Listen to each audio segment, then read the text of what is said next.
मैं बचपन से ही मालूम नहीं क्या था, कुछ संस्कार होगा, कांग्रेस का विरोधी रहा। मेरी आइडियोलॉजी में जुड़ने से पहले भी कांग्रेस मुझे पसंद नहीं आती थी, कुछ नहीं मालूम था मान्यवर, तब से मैं विरोधी रहा। मगर मैं बारीकी से उनको देखता हूं। जब जब वो सत्ता पर आते थे 124A मतलब राजद्रोह का बड़े मौत से उपयोग करते थे, और जब सत्ता के बाहर जाते थे तो कहते थे कि 124 है तो कॉलोनियल कानून है, इसको निरस्त कर दो।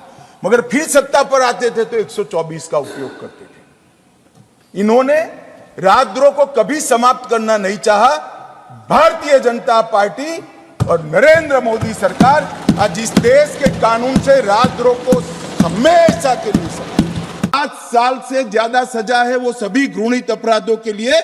हमने फोरेंसिक साइंस लेबोरेटरी की विजिट को कंपलसरी किया है, जिससे कन्विक्शन रेशियो के अंदर बढ़ावा होगा। ये जो पूछते हैं क्या होगा इस कानून से, इनको मैं कहना चाहता हूं, अंग्रेज चले गए, पूरे देश में 4 प्रकार की न्याय प्रणाली चलती थी। आज कश्मीर से कन्याकुमारी और द्वारका से लेकर कामाख्या तक इस कानून के आने के बाद एक ही प्रकार की न्याय प्रणाली का चलेगी। मान्यवर, ये पूछते हैं क्या होगा, मैं इनको बताना चाहता हूं। महिलाओं के अधिकारों की रक्षा की बात थी, वो आप विदेश से आए हुए कंसेप्ट और एनजीओ को थोपे गए विचारों से करते थे। हम मातृशक्ति के सम्मान के लिए परंपरागत हमारा जो सम्मान है, वो सम्मान को इस कानून के अंदर कानून का स्वरूप देने में सफल हुए हैं, मैं बताना चाहता हूं। मान्यवर, जो पूछते हैं क्या होगा इस कानून से, आजादी के 75 साल तक और 4 दशक से आतंकवाद का दंश झेलने के बाद इस देश की आपराधिक न्याय प्रणाली के कानूनों के अंदर आतंकवाद की डेफिनेशन नहीं थी।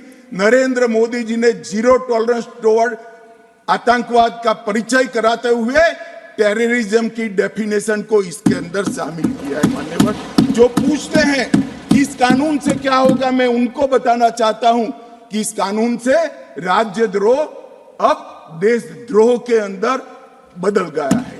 राज्य के शासन की रक्षा के लिए एक जमाना था जब ब्रिटिश ताज का इस देश के अंदर शासन था। मान्यवर, रानी के खिलाफ कोई आवाज नहीं कर सकता, फांसी पे चढ़ा दिए जाए। महात्मा गांधी हो, तिलक महाराज हो, वीर सावरकर हो, वो राजद्रोह के कानून में कई साल जेल में रखे और आपने भी इसका उपयोग बखूबी किया। इमरजेंसी के अंदर ढेर सारे लोगों को जेल में डाल दिया, ढेर सारे विपक्ष के नेताओं। मान्यवर, हमने राजद्रोह के अंग्रेजी कंसेप्ट को समाप्त कर दिया है।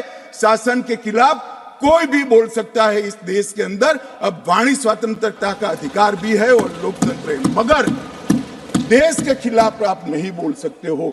देश के खिलाफ बोलोगे, देश के खिलाफ कुछ करोगे, देश के हितों को नुकसान करोगे तो कठोर से कठोर दंड का प्रावधान इस कानून के अंदर है। व्यक्ति और देश के बीच में क्या अंतर होता है?